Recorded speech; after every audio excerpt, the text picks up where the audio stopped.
Hey, what is up everybody? This is Rob, and the purpose of this video is actually to debunk the 5 worst car myths that I've heard. And honestly, these are some myths that I can't believe are still being spread around, and that's why I just want to make this video. So let's get into them. Alright you guys, so number one, red cars get pulled over more than other cars. Now this is not true, but there is a small little hint of truth in there that we will dig out of it. So statistically, red cars don't get pulled over more. That's just the fact of it. However, let's face it, bright colored cars, they do stick out a little bit more. I I don't think it was a surprise that my first speeding ticket was in my refraction blue, 2021 Super, because that thing was super bright.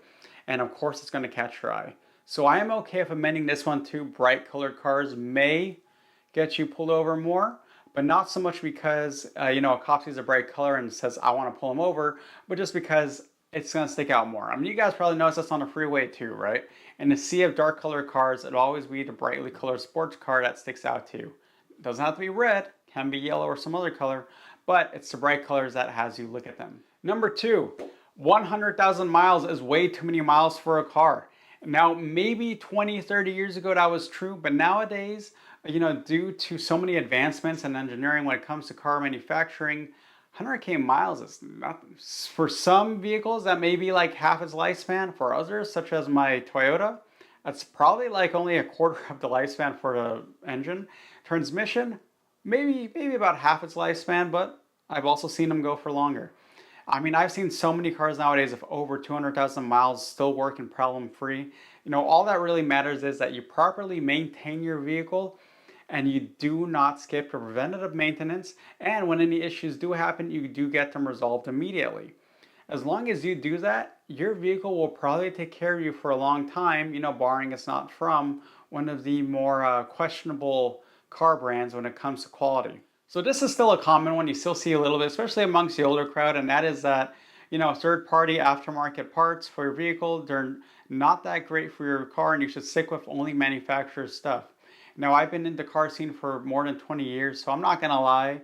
I've already been discarding this for a while. But let's also talk about it, right? When a car manufacturer is making a car, sometimes they do have to cut some corners in some places in order to keep the cost down. Often you can find an aftermarket part that kind of helps fill in the gap and will be a stronger replacement. I've had a couple cars where, there might be some little cost cutting measures, like for example, on my 2015 Mustang GT, it had probably the worst, wheel setup I've ever seen on a Mustang.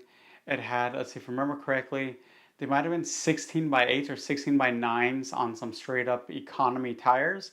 Now with a V8, 5.0, 435 horsepower, that was not great. I mean, that thing used to lose traction a little bit too, a little bit too fast. So of course, it was the better move to take those off and put on some aftermarket wheels and some nice wider and bigger tires to help it, keep that power down on the ground. Actually, while we're talking about the Mustang, I remember that it didn't even come with a proper, engine mount sway bar, so I had to buy an aftermarket one just to kind of keep that, structural rigidity up front. You'll find examples of this, quite a bit. Some I used to see this complaint the most when it came to things like headlights and stuff because, I will admit back then, if you wanted replacement headlights, you would have to make sure to get the OEM stuff because the aftermarket stuff was usually some cheaply made stuff that would end up getting condensation in like less than 6 months. But nowadays, quality is up. You definitely find the right brands now that make stuff that will either meet or exceed OEM quality. You just got to make sure to hunt for the right brands and do the right research. Dealerships are the best place to get your maintenance done. Now, you guys, I get it. For some of my vehicles, especially the new ones, I do prefer to go to the dealer for a lot of the main stuff, like oil change, that kind of stuff, because I do like having it on records. And sometimes when you do need to get some work done, you can actually get a bit of a break from them in terms of labor costs if they see that you are a frequent customer with them. However, it's worth mentioning that sometimes it's better to have a reputable car shop that you already built a relationship with do your car work rather than the dealership. Some people call dealerships for a reason because sometimes, the work will cost 2 to 3 times as much if you get it done there versus, a separate automotive shop. For example, I needed to get my 2017 Forester XT, I need to get the valves walnut blasted. The Subaru dealership that I had been taking my Subaru to for quite some time, they said it would cost about $2,300 to do it. A performance shop that specialized in Subaru, they did it for $800, right? So that was a pretty good discount on that. Now, there might be a few exceptions where you still might feel a bit more comfortable taking it to a dealer, mainly because let's say there's a problem with the part installed or something. Usually, you'll have an easier time getting a dealer to cover that on their end, out of their own wallet, than with an automotive shop. But more likely than not, you're just fine skipping the dealership. So do keep that in mind, guys. You don't always have to go to them. There might be cheaper and sometimes more quality alternatives out there. Because also remember that sometimes with dealerships, the goal is, just to get cars in and out as fast as they can.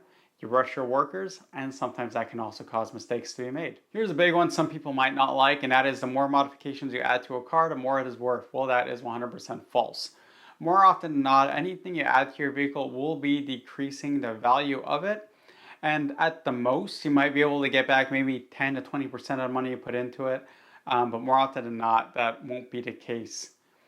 Now, I will say that with the recent, car market, especially because we're still somewhat recovering from how crazy it was in 2021, this is a little bit less true now than it used to be, but it's still true. And I think in a few more years and everything settles down even more, we're gonna go back to the days where you'll see someone selling a $10,000 car that they put 20,000 into, and they're only gonna get like 15,000 out of it.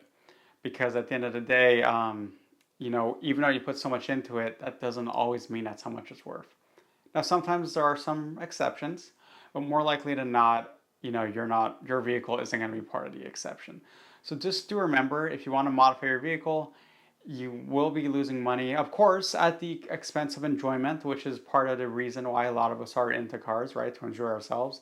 So do keep that in mind. You got to keep that enjoyment to cost ratio, taken care of.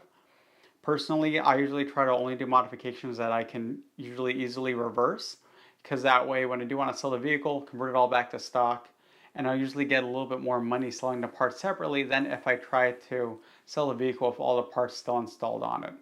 You see that quite a bit, especially with the off-roading community. You'll see all these built-up Tacomas, and you can tell the owner definitely put over 10 to 15 grand into it, and they maybe sell for maybe 2 or 3 grand more than if they just sold the vehicle stock, and that's always unfortunate. So do keep that in mind. And there you have it, you guys. 5 car myths that always drive me crazy, and I just want to discredit them a bit. So with that, do let me know. Are there any myths you want to talk about? Anything I talked about you want to, focus in on? I like to use my videos as a discussion hub, so please have some discussions down below in the comments. And with that, guys, this is Rob, and have a good one.